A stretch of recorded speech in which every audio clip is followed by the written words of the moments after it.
Il ne reste que quelques heures avant que la grève des pilotes soit déclenchée chez Air Transat. En fait, il reste 10 heures précisément. Des passagers qui vont devoir soit se trouver une autre compagnie aérienne ou encore carrément revoir leur plan. Bref, Sacha, donc, tu as rencontré des voyageurs qui ont appris que leur vol a été annulé en arrivant à l'aéroport. Marie-Christine, j'ai parlé avec des voyageurs qui arrivaient d'aussi loin de Rouyn-Noranda, qui ont atterri à Montréal pour apprendre qu'ils ne savaient pas s'ils pourraient voler ou pas. Et je me suis également entretenu avec un voyageur qui devait aller incessamment au Maroc et qui vont devoir revoir leur plan. On s'en vient ici parce qu'on est de l'Abitibi, là. Il fallait qu'on s'en vienne ici avant, puis là, on attend. Donc, si votre vol est annulé, ça va être quoi le plan B? On retourne chez nous. C'est une annulation à dernière minute. Là, on est à l'aéroport. On n'a pas été informé comme il faut. Moi, j'avais un vol pour le 11.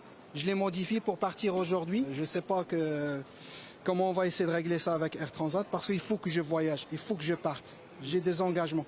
Ce qui m'a été dit dimanche, c'est que si je change, j'ai des grandes chances de partir aujourd'hui parce que la grève était annoncée pour demain, pas pour aujourd'hui. Donc là, il annule.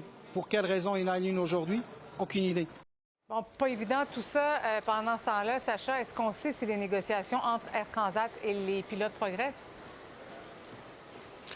Je me suis entretenu avec le vice-président de l'association des pilotes qui gère 21 compagnies aériennes de pilotes qui avancent que les négociations progressent et gardent bon espoir. On peut l'écouter à l'instant. On a un mandat fort de 99 % de nos membres, que si on a épuisé toutes les options devant nous pour en arriver à un accord négocié, qu'on nous donne un mandat fort de tomber en grève à partir de la nuit prochaine. Mais je tiens à mentionner encore une fois que nos équipes sont pleinement engagées pour obtenir un accord négocié pour éviter d'avoir des impacts négatifs sur nos passagers.